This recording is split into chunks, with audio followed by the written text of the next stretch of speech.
నేల నుంచి నింగికి షటిల్ సర్వీస్. శ్రీహరికోట నుంచి నింగిలోకి వరుసగా లాంచ్ వెహికల్స్. పిఎస్ఎల్వి ప్రయోగాల్లో ఇండియా ఆరితేరింది. పూర్తి స్వదేశీ పరిజ్ఞానంతో మన దేశ ఉపగ్రహాలనే కాదు, విదేశీ ఉపగ్రహాలను నింగికి చేర్చే కమర్షియల్ స్పేస్ సెంటర్గా మారింది సతీష్ ధావన్ స్పేస్ సెంటర్. తాజాగా జరిగిన ఇస్రో 27వ ప్రయోగం కూడా విజయవంతమైంది. దాంతో మన కీర్తిని ప్రపంచానికి చాటింది పిఎస్ఎల్వి. నింగిలో ఇండియాకు ఎదురు లేదని ప్రూవ్ చేసింది ఇస్రో గగన విజయంపై V6 స్పాట్లైట్. భారత పతాకం నింగిలో రెపరెపలాడింది. మైలురాళ్లనే మెట్లుగా మార్చుకుంటున్న ఇస్రో దేశీ సత్తాను మరోసారి ప్రపంచానికి చాటి చెప్పింది.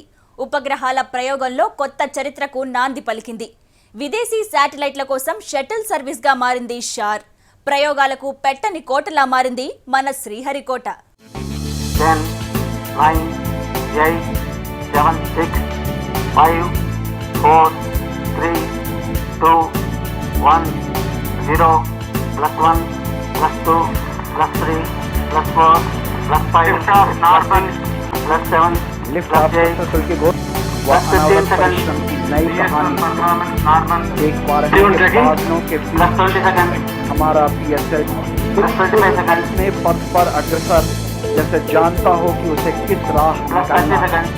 ప్రయోగాల నిలయం భారత అంతరిక్ష పరిశోధన సంస్థ ఇస్రో. విదేశీ పరిజ్ఞానంతో రాకెట్లను తయారు చేసిన సంస్థ స్వదేశీ టెక్నాలజీతో అద్భుతాలు సృష్టిస్తూ అగ్రదేశాలకు దీటుగా నిలిచింది. చిన్న రాకెట్ ప్రయోగంతో మొదలైన ఇస్రో ప్రస్థానం ఎన్నో విజయాలను తన ఖాతాలో వేసుకుంది.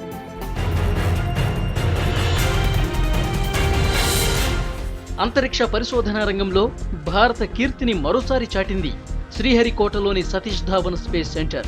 అంతరిక్ష పరిశోధనల్లో భారత్ సత్తాను అగ్రదేశాలకు చాటి చెప్పింది. షార్ భారతదేశంలోని ముఖ్యమైన ఉపగ్రహ ప్రయోగ కేంద్రం. అంతేకాదు, 100కు పైగా అంతరిక్ష ప్రయోగాలు జరిపిన ఖ్యాతి ఇస్రో సొంతం. 1970 వరకు కేరళ తిరువనంతపురంలోని తుంబా అంతరిక్ష కేంద్రంలో ప్రయోగాలు జరిపేవారు. జనసంచారం ఎక్కువగా ఉండటంతో మినీ రాకెట్ల ప్రయోగానికే పరిమితమైంది.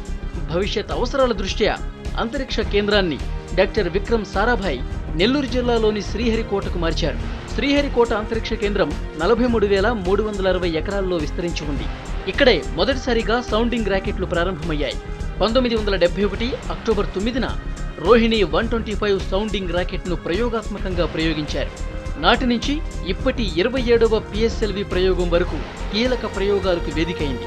ఇస్రో మాజీ చైర్మన్ సతీష్ ధావన్ జ్ఞాపకార్థం 2002లో శ్రీహరికోట అంతరిక్ష కేంద్రాన్ని సతీష్ ధావన్ స్పేస్ సెంటర్గా మార్చారు. పోలార్ శాటిలైట్ లాంచ్ వెహికల్ PSLVతో ఇస్రో జరిపిన 27 ప్రయోగాల్లో ఒకటి మినహా అన్ని విజయవంతమయ్యాయి. చంద్రయాన్ ప్రయోగంతో పాటు ఒకేసారి 10 ఉపగ్రహాలను విజయవంతంగా నింగిలోకి తీసుకెళ్లే సామర్థ్యం PSLV సొంతం. 2008లో చంద్రయాన్ను PSLV విజయవంతంగా పూర్తి చేసింది. వీటితో పాటు విదేశాలకు చెందిన 35 ఉపగ్రహాలను కూడా నింగిలోకి మోసుకెళ్లింది. సోమవారం ఇస్రో చేసిన ప్రయోగం 27వది. ఇందులో 714 కిలోల బరువున్న ఫ్రాన్స్ స్పాట్ 7 శాటిలైట్, 14 కిలోల బరువున్న జర్మనీ AISat, 30 కేజీల బరువుండే కెనడాకు చెందిన NLS శాటిలైట్, 6.4 కేజీల బరువున్న సింగపూర్ వెలాక్స్ ఉపగ్రహాన్ని నింగిలోకి తీసుకెళ్లింది PSLV C3 లాంచ్ వెహికల్. 49 గంటల కౌంట్డౌన్ తర్వాత PSLV C23 కక్షలోకి దూసుకెళ్లింది. 1-3 దశల్లో సాలిడ్ ఫ్యూయల్, 2-4 దశల్లో లిక్విడ్ ఫ్యూయల్ తో రాకెట్ ని ప్రయోగించారు. ఇది సక్సెస్ అయింది. భారత ప్రధాని నరేంద్ర మోడీ ఈ ప్రయోగాన్ని షార్ నుంచి వీక్షించారు. 7.2 is separated. जी हाँ, 1171.4 सेकंड पे NLS 7.2 को भी सेपरेट कर दिया गया, पृथक कर दिया, और केवल अब 25 सेकंड के बाद अंतिम उपग्रह विलाक्स 1 के पृथक्करण की घोषणा होनी है. और ये सफल भी हुआ. 1195.1 सेकंड के बाद पांचों उपग्रह जैसा अनुमानित था उसी उपरीत में. Thank you all. अंतरिक्ष कॉर्पोरेशन इसरो की ही वाणिज्यिक इकाई है जो राष्ट्र 1999లో మొదటిసారిగా PSLV C2 ప్రయోగంతో 2 విదేశీ ఉపగ్రహాలను నింగిలోకి పంపింది ఇస్రో. అప్పుడు మొదలైన ఇస్రో జైత్రయాత్ర విజయవంతంగా కొనసాగుతోంది. 2008లో పిఎస్ఎల్వి సిఏ లాంచ్ వెహికల్తో ఏకంగా 10 ఉపగ్రహాలను నింగిలోకి పంపింది ఇస్రో. 2012లో అత్యధికంగా 1850 కేజీల బరువున్న RISAT ని కక్షలోకి తీసుకెళ్లి తిరుగులేదనిపించింది. ఇలా ఒకటేమిటి, ఇప్పటిదాకా 27కి పైగా ప్రయోగాల్లో 35 విదేశీ ఉపగ్రహాలను, మరో 10కి పైగా స్వదేశీ ఉపగ్రహాలను ఆర్బిట్లో ప్రవేశపెట్టింది ఇస్రో. 10 దాకా స్వదేశీ శాటిలైట్లు, మరో 35 విదేశీ ఉపగ్రహాలు, 27 ప్రయోగాలు. శార్ సెంటర్ని ఏర్పాటు చేశాక అంతరిక్షంలో అద్భుతమైన ట్రాక్ రికార్డ్ ఇస్రో సొంతం. రష్యా తర్వాత విజయవంతమైన స్పేస్ సెంటర్గా రికార్డు సృష్టించింది. ఇస్రో రికార్డులను ఓసారి చూద్దాం. 120 కోట్ల భారతం ఉప్పొంగింది. గగనతలంలో భారత పతాకం మరోసారి రెపరెపలాడింది. దాంతో సగటు భారతీయుడి ఆనందానికి అవధుల్లేవు. 1 0 +1 +2 +3 +4 +5 पर अग्रसर जैसे जानता हो कि उसे और ये सफल भी हुआ। 1195.1 सेकंड के बाद 5 उपग्रह जैसा अनुमानित था उसी उपनीत में। 45 ఏళ్ల ఇస్రో చరిత్ర ఇంతింతై వటుడింతై అన్నట్లు పెరిగింది. మొదట్లో మన దగ్గర లాంచ్ వెహికల్స్, రాకెట్లను పంపే గ్రౌండ్ స్టేషన్స్ లేకపోవడంతో విదేశాల్లో ప్రయోగాలు చేసుకున్న చరిత్ర మన ఇండియన్ స్పేస్ రీసెర్చ్ ఆర్గనైజేషన్ది. అలాంటిది ఇప్పుడు మన దేశంలోనే మన సాంకేతిక పరిజ్ఞానంతో విదేశీ ఉపగ్రహాలను కక్షలోకి పంపే రేంజ్కు చేరుకుంది ISRO. The works of visionaries like Bhaskaracharya and Aryabhat continue to inspire scientists. But we must do more. Ye dil maange more. Today, I ask our space community to take up the challenge of developing a SAR satellite. I also ask you to enlarge the footprints of our satellite-based navigation system to cover all of South Asia. అంతరిక్ష ప్రయోగాల్లో ఇప్పటికే Russia, America, China, Japan లాంటి కొన్ని దేశాలు తిరుగులేని ఆధిపత్యాన్ని ప్రదర్శిస్తున్నాయి. వాటిని Bharat chase చేస్తోంది.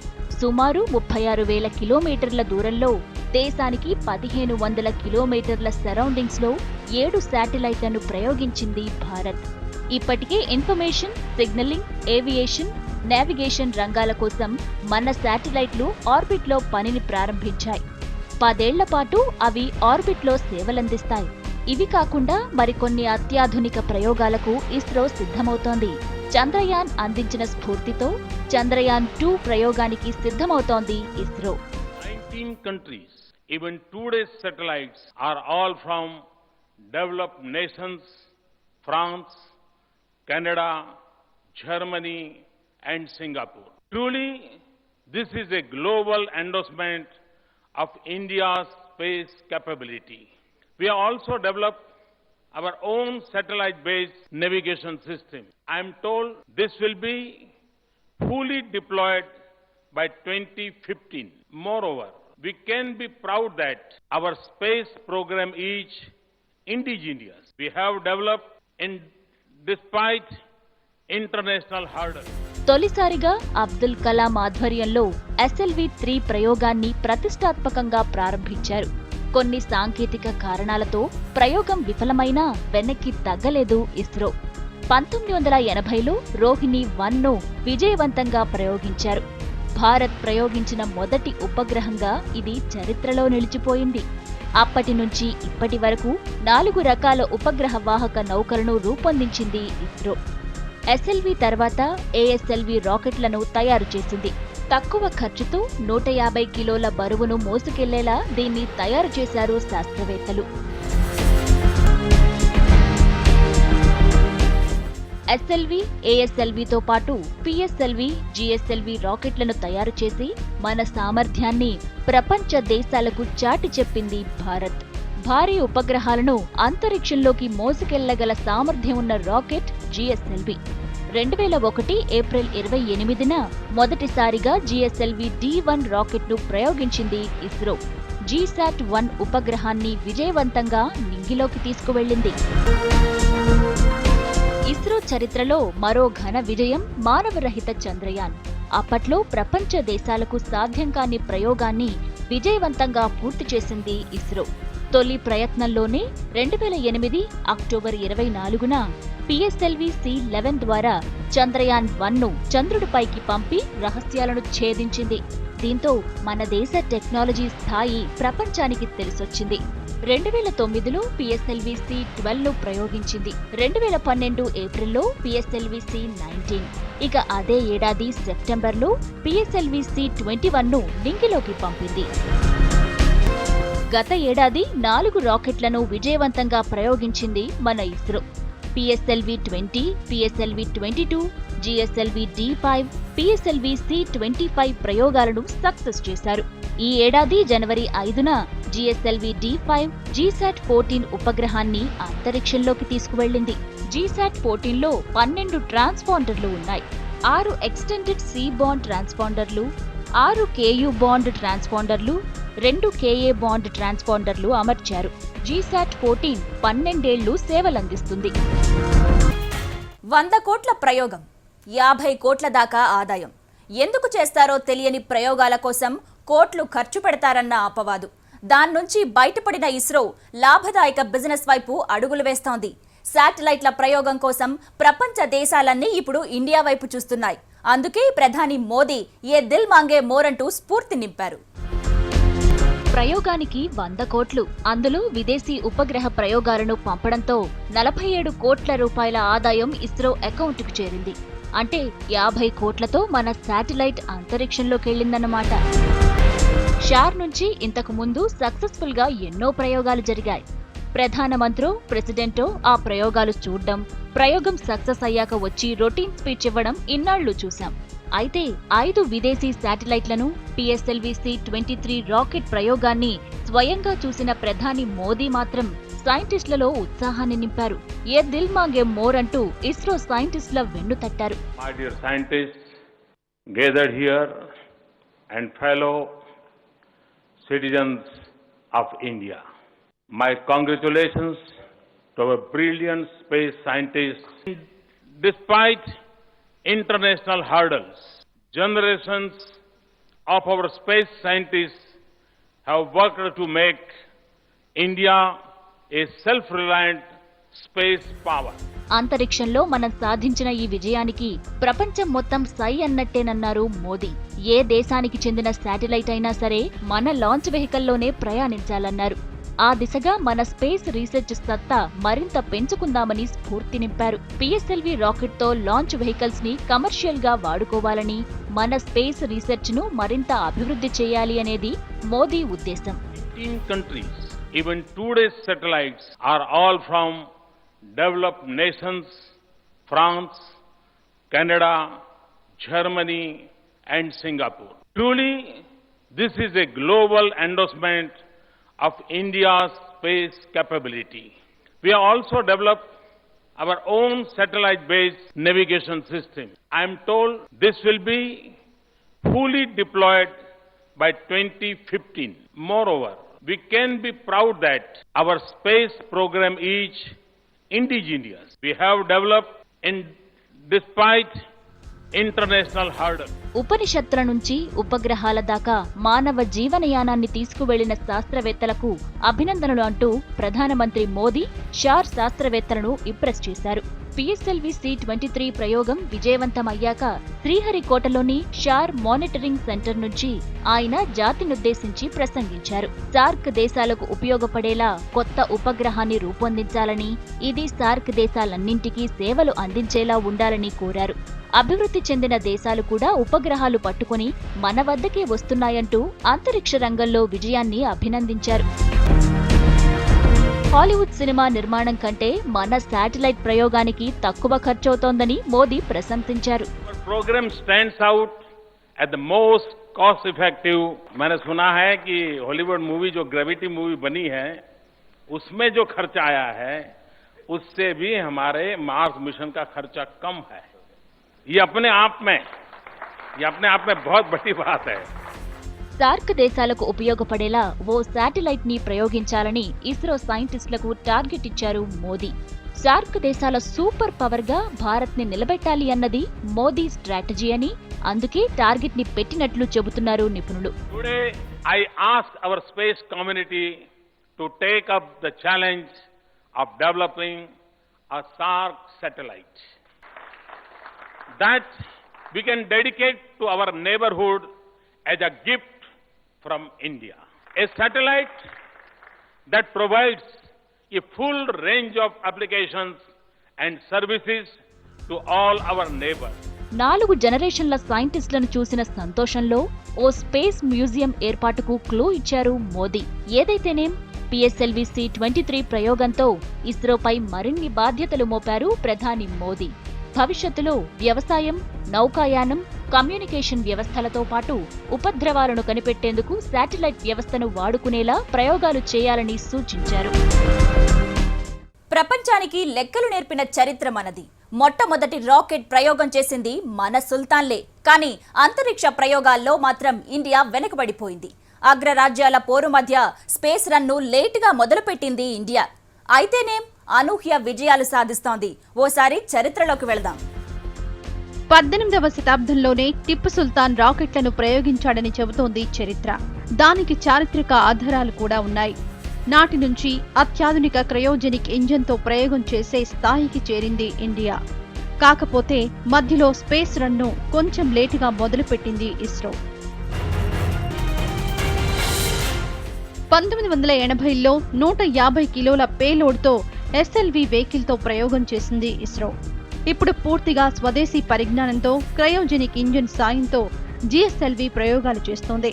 ఏకంగా 5 టన్నుల భారీ ఉపగ్రహాలను తీసుకెళ్లే స్థాయికి చేరింది.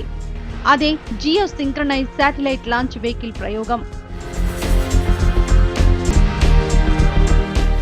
GSLV ప్రయోగాలతో స్వదేశీ క్రయోజెనిక్ ఇంజిన్ కలిగిన 6వ దేశంగా గుర్తింపు పొందింది భారత్.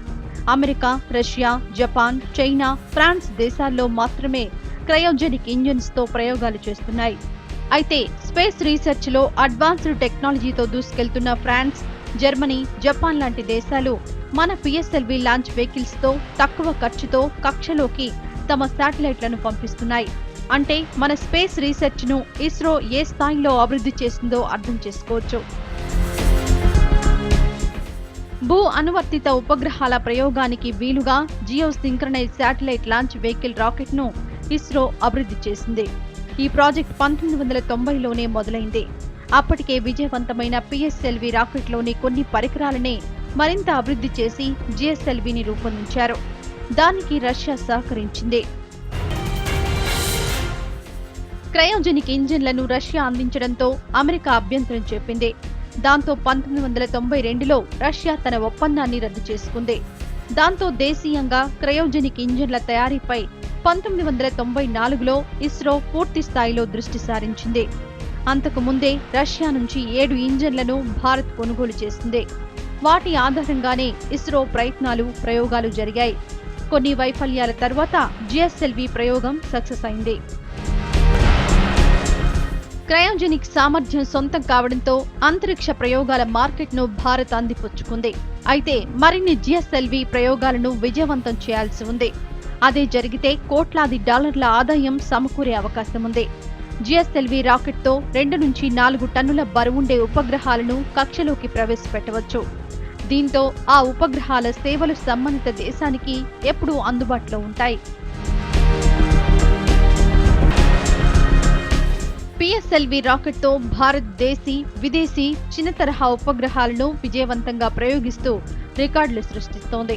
పైగా ఇతర దేశాల కంటే చాలా తక్కువ ఖర్చుతో ఈ ప్రయోగాలను సక్సెస్ చేస్తోంది. ఇప్పటిదాకా కేజీ నుంచి 700 కిలోల బరువున్న 35 విదేశీ ఉపగ్రహాలను PSLV ద్వారా ఇస్రో ప్రయోగించింది.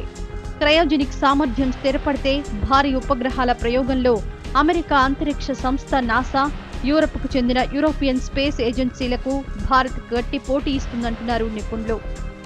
గగనతలంలో భారీ విజయాల్ని సొంతం చేసుకుంటున్న ఇస్రోను అభినందించాల్సిందే. విదేశీ ఉపగ్రహ ప్రయోగాలతో పాటు దేశానికి ఉపయోగపడే ఉపగ్రహాలను మరింత అభివృద్ధి చేస్తే మంచిది. ఏదైతేనేం మన స్పేస్ రన్లో వేగం పెరుగుతోంది.